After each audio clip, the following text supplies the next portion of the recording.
Hello everyone, my name is Big Ants 1 and today I'm going to give you a demonstration of what you can do with customized NMS entities. Now, before we start, I just want to say I understand the difficulty in programming NMS, but hopefully before you've watched this video, you've probably read through my tutorial on Spigot and you finally reached this point at the end of that post.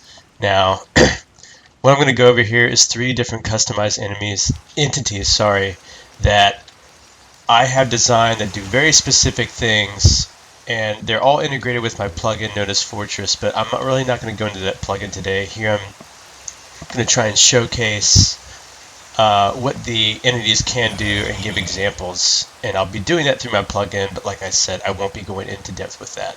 So, what does it mean to have an NMS entity? Well, for example, if you do it correctly, you can do something like this. Let's get rid of this one real quick. Alright.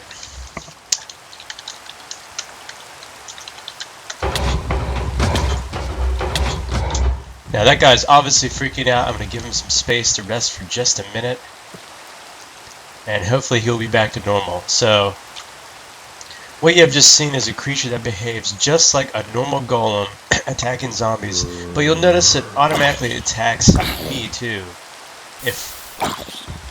As soon as it spawns. The reason for that is because I designed it that way to attack other players. It's also part of my plugin. I want players to be able to own golems that can protect them as they walk around. It's still very much in development out of all 3 entities you're about to see. This one still has some kinks to work out, but as you can see, I'm riding around on the golem, I'm controlling it, and even though you don't see it right now, if I was attacking a zombie in front of me, the golem will also attack the same zombie in front of me, assuming I'm not doing anything else. That has to do with Pathfinder goals. I'm not really going to go into that right now. Now, before I go into this house, man, it looks like an abandoned fortress here, or sorry, abandoned house here. It looks like nobody's home. I'm just going to say something about survival. What I want to say is that I think survival could be much more interesting if there were easier ways for players that have worked really hard on a base to be able to successfully defend it. Which is what my plugin addresses, is that aspect of Minecraft where it's kind of difficult to defend your base when you're not online, and before you know it, you have a bunch of people on the server that are building forts underground out of paranoia and trying their hardest not to have anything discovered, and everything is underground, and I just don't really like that, which is why I made this plugin. Now, I'll let the rest of this do itself. Now, what you're about to see, you know what? I'll let it speak for itself.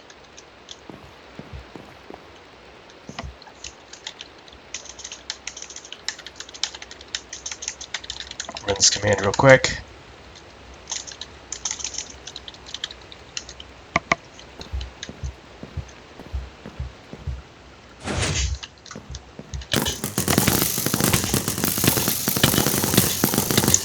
As you can see, this base is defended not by a player, but by something else entirely.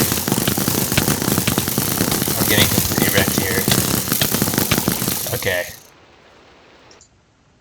I'm sure a bunch of you are wondering what just happened. I will explain. Each of those entities you just saw were customized entities, obviously.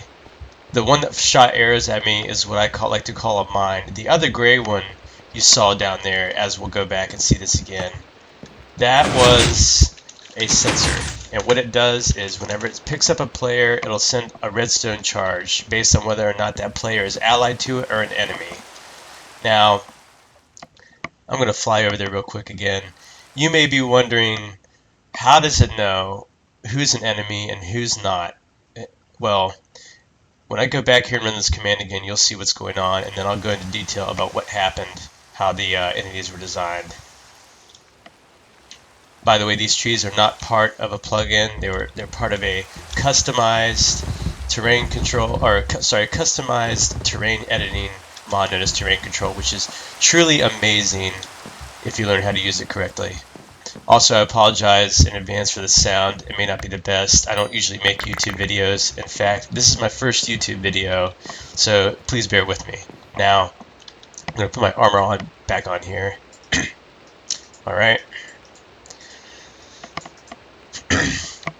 Now, hopefully if you read my post before reading this video, you know about the hash maps, which I'm about to go into detail here. But before I do that, I'm going to run this command.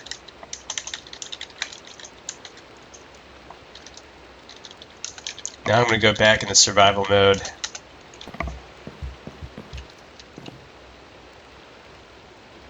You'll notice nothing's happening, and the reason why it's nothing happening is because these entities, which are designed to protect this area is known as what's called a fortress, aren't going to attack me because I'm allied with it. Now, the way the entities know I'm allied with it is they register themselves to a hash map, and that hash map, I'm sorry, let me back up a minute.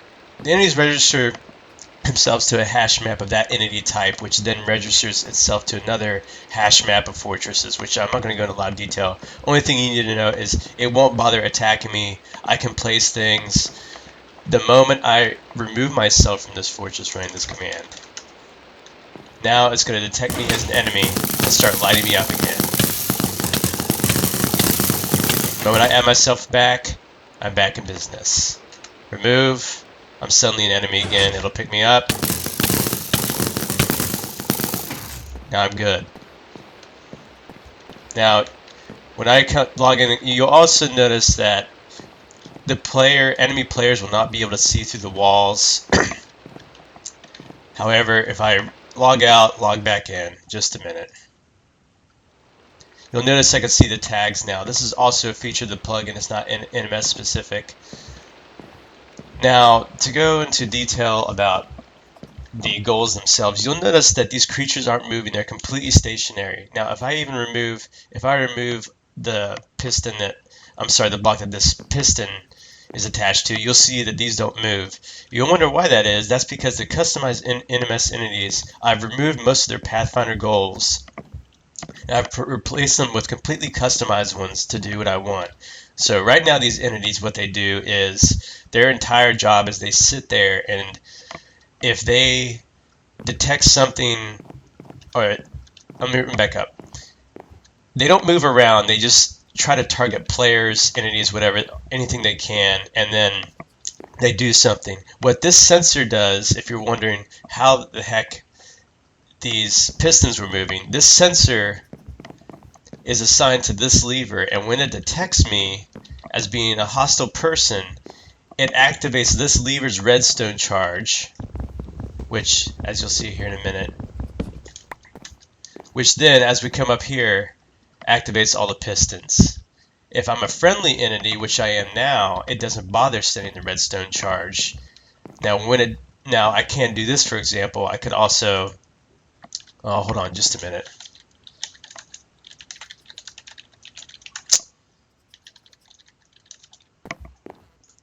I could also make it to where, I can also edit this sensor to be target only hostile people, only friendly people, just by right-clicking it. You'll see now it previously targeted either any target it could find, friendly people. Now it only target hostile people. When I go to neutral, it would target me as a hostile, or regardless of if I was a hostile or a friendly person. Friendly, obvious, I'm not hostile, so it doesn't send the redstone charge. Because I'm friendly or neutral, it'll send the redstone charge. I can go back and forth as I want. Now, the arrow guys obviously aren't hitting me because I'm also allied with this fortress. Now, before I go into that, a little bit about the plugin. If I wasn't a member of this fortress, as you can see, if I scroll up a second here, just a minute.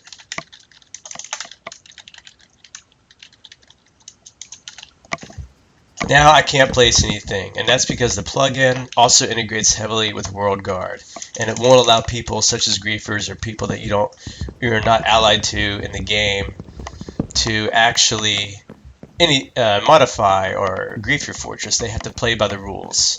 This plugin is still very much experimental, but anyway, back to the main topic, which was NMS Entities. So you'll notice here that this looks like a silverfish, and that these look like endermites. These are actually extended from the entity rabbit class in the NMS, if you read my tutorial, and they're being disguised as either a silverfish or a mine, whatever. You can also customize sounds in the NMS entities. Now, You might be wondering, well, what are some other advantages here? Like, what are some other cool things that I could do with the hash map? Well, check this out. I can also, because the entities are registered in the hash map, I can also edit them directly. For instance, I could do this. I'm going to edit the sensor name in this fortress.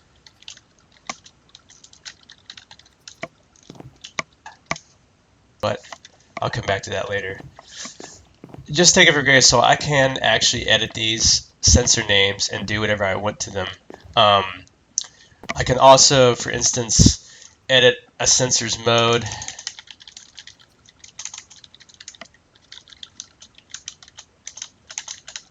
Now, it was some sort of bug. Just know that I can still edit these things. Still can't figure out why. Anyway, so yeah, there's just a couple of things that you can do with an NMS entity with how by customizing them. I'll try to go in more detail about this later. I'm probably going to have a series of videos demonstrating what more things we can do, but as you can see, this opens up a whole new world of possibilities with what you can do with the plugin. I mean, it's not just a matter of targeting people and doing whatever. When you learn enough about the entities, you can do very interesting things, particle effects, that sort of thing. So, for example, if I were to, let's see, never mind. All right, guys. I hope you enjoyed the video. Sorry for the kind of jibber jabber, but this is my first video. Thanks. I hope you enjoyed. Bye.